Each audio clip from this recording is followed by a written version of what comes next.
What's going on YouTube? Today I want to talk about a very simple topic. It should be rather quick. I was talking to a coworker at lunch the other day, and they said, you're very savvy with your personal investing, and I know you have your YouTube channel. Um, can you talk about, how to, set up a 401k and this and that? And I was like, sure. I was like, I have some videos on there, relatively simple that. But he was talking about with respect to, oh, how do I know if I don't have any money elsewhere or anything along the lines of that?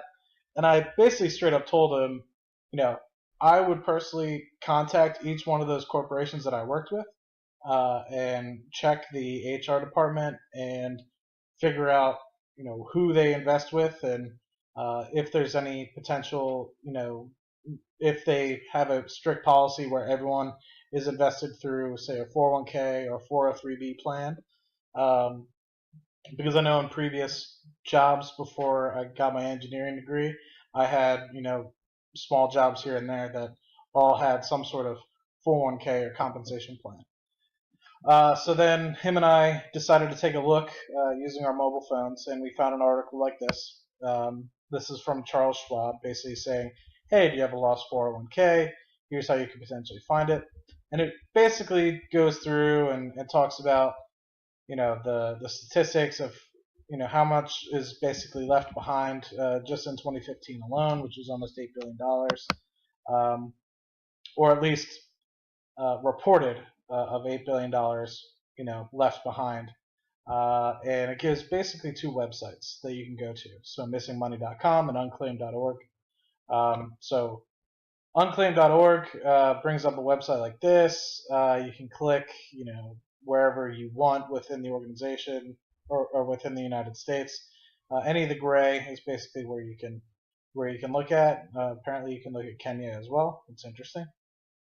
But for instance, it'll bring up, in my case, let's just say, since I live in Texas, let's say Texas. And just some old name like Bill Brown, which is probably a very common name. You can see throughout all over the place, Katy, College Station, Dallas. Either this guy lives a lot of different places and he hasn't been collecting any of these checks, or there's a lot of Bill Browns in Texas. I would assume it's the latter. But yeah, you can kind of see, you know, what's going on, why you're essentially getting this refund. Um, what I didn't necessarily see though, there's some with respect to money orders and wages and payroll and salary. What I didn't really see through a lot of these though is 401ks. And so while potentially you might see something from like a dividend or a royalty or this or that, I didn't see a lot on specific to dividend or 401ks. So then going back and looking at missingmoney.com, I looked at Bill Brown again, for instance, and this a very common name, but I don't see anything with respect to like being reported by Fidelity or Vanguard or Charles Schwab or anything like that. So I think the best thing to do, while this might be important, and my one friend did this and he saw a paycheck from back when he lived in Louisiana, for now he's got to call him up and say, hey, can you guys send that to me? Um, Now, what I would suggest is, if you worked for a separate company and you never rolled over your 401k or something like that, it could be $1,000 or so dollars, and maybe you don't want to save it, maybe you just want to roll it over, maybe you need it to pay off debt, what have you.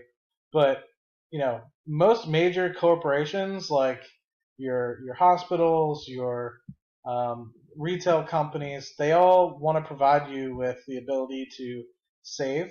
It's a huge benefit for their employees, and they also want to get some tax reductions associated with that, providing you with some sort of 401k and whatnot. So um, that's a quick little video, quick suggestion.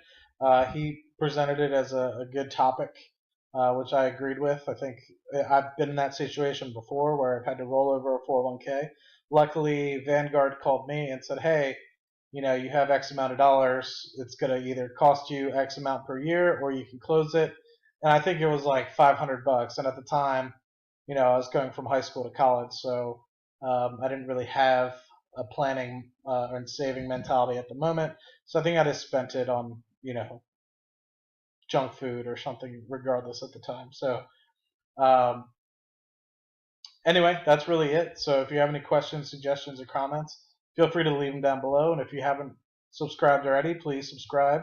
I talk about personal finance, everything like that, and give monthly updates on my dividend portfolio, and also educational videos like this from time to time. So anyway, quick video. I'll talk to you guys soon.